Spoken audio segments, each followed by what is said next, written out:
સામાન્ય રીતે કંપનીઓ કોઈ પણ કર્મચારીની ભરતી કરતી વખતે તેણે શું અભ્યાસ કર્યો છે અને તેણે કઈ ડિગ્રી મેળવી છે તેના પર ભાર મૂકતી હોય છે. પરંતુ San Francisco based AI startup દ્વારા હાયરિંગની એવી જાહેરાત આપવામાં આવી છે જે હાલમાં સોશિયલ મીડિયા પર ચર્ચાનો વિષય બની ગઈ છે. સ્મોલેસ્ટ એઆઈના ફાઉન્ડર સુદર્શન કામથે હાલમાં સોશિયલ મીડિયા એક્સ પર જણાવ્યું હતું કે તેમની કંપની ડિગ્રી કે પછી પરંપરાગત ઇન્ટરવ્યુના બદલે સ્કિલ્સના આધારે કર્મચારીની ભરતી કરે છે. તેમણે હાલમાં બેંગલુરુ માટે એક સોફ્ટવેર એન્જિનિયરિંગ અંગેની જોબ અંગે પોસ્ટ કર્યું હતું. આ પોસ્ટ માટેની સેલરી વર્ષને 40 લાખ રૂપિયા છે. જોકે તેમની પોસ્ટથી ટેકનોલોજી જગતમાં મોટી ચર્ચા શરૂ થઈ ગઈ છે, પરંતુ કામથ માટે આ કોઈ નવી વાત નથી.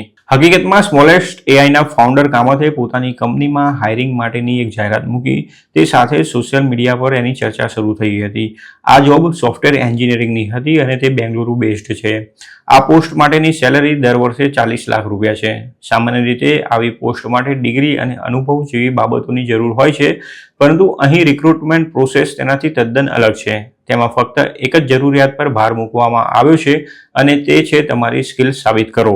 અરજદારોને તેમના શ્રેષ્ઠ કામ સાથે 100 શબ્દોનું ઇન્ટ્રોડક્શન મોકલવાનું કહેવામાં આવ્યું હતું. જો તેઓ પોતાની ક્ષમતા સાબિત કરી શકે છે તો તેમને જોબ મળી જશે. તેના માટે કોઈ ફોર્મલ રેઝ્યુમે કે પછી ડિગ્રી કે પછી લાંબા ઇન્ટરવ્યુની જરૂર નહીં પડે. તેમણે જોબ માટેની જે પોસ્ટ કરી હતી ત્યારબાદ સોશિયલ મીડિયા પર તે ચર્ચાનો વિષય બની ગઈ હતી, પરંતુ કામથને તે સમજાયું નથી કે આને લઈને આટલી ચર્ચા શા માટે કરવામાં આવી રહી છે. કામથે લખ્યું હતું કે ફક્ત તમારી જાણકારી માટે અમે હંમેશા આ જ પ્રકારે હાયરિંગ કરતા હોઈએ છીએ. મને તે નથી સમજાતું કે આને લઈને આટલી બધી ચર્ચાઓ કેમ કરવામાં આવી રહી છે. અમારી ટીમમાં જેટલા પણ લોકો છે તેમાંથી મોટાભાગના ટિયર 1 કોલેજ બેકગ્રાઉન્ડ ધરાવતા નથી, પરંતુ તે ઘણા જ એક્સપર્ટ છે. અમારી કંપનીમાં અધવચ્ચેથી જ કોલેજ છોડી દીધી હોય તેવા લોકો તથા ભૂતપૂર્વ આંત્રપ્રેન્યોર પણ સામેલ છે. પ્રતિભાશાળી ગમે ત્યાંથી આવી શકે છે. કામથની પોસ્ટ સોશિયલ મીડિયા પર ઘણી વાયરલ થઈ હતી અને તે પોસ્ટને 3 લાખથી વધુ લોકોએ જોઈ હતી. આ ઉપરાંત અસંખ્ય કોમેન્ટ્સ પણ આવી હતી. એક યુઝરે લખ્યું હતું કે બધી જ જગ્યાએ આ પ્રકારે હાયરિંગ થવું જોઈએ. ડિગ્રી કરતાં સ્કિલ્સ મહત્વની છે. અન્ય એક વ્યક્તિએ લખ્યું હતું કે ચાલો, કોઈ કંપની તો છે જે પ્રતિભાને સમજે છે. આશા છે કે વધુ ને વધુ કંપનીઓ આ પ્રકારે હાયરિંગ કરશે. જ્યારે એક યુઝરે લખ્યું હતું કે તમારી સ્કિલ દેખાડો અને જોબ મેળવો. આ ઘણો અનોખો વિચાર છે. જો કે એક યુઝરે એવું પણ લખ્યું હતું કે કેટલાક ફિલ્ડ્સમાં ફોર્મલ એજ્યુકેશન જરૂરી હોય છે. તેણે લખ્યું હતું કે એન્જિનિયર્સ માટે આ બધું બરાબર છે, પરંતુ અન્ય ફિલ્ડ માટે શું? કેટલીક ભૂમિકા એવી હોય છે જેના માટે ફોર્મલ એજ્યુકેશન જરૂરી હોય છે. ઉલ્લેખનીય છે કે હાલમાં ઇન્ડિયન જોબ માર્કેટમાં પણ પરિવર્તન આવી રહ્યું છે અને ઘણી કંપનીઓ ડિગ્રીની સાથે સાથે સ્કિલ્સને પણ મહત્વ આપી રહી છે. હવે ડિગ્રી ઉપરાંત સ્કિલ્સ પણ મહત્વની બની ગઈ છે અને ભારતીય કંપનીઓ પણ સ્કિલ આધારિત ભરતીને મહત્વ આપી રહી છે.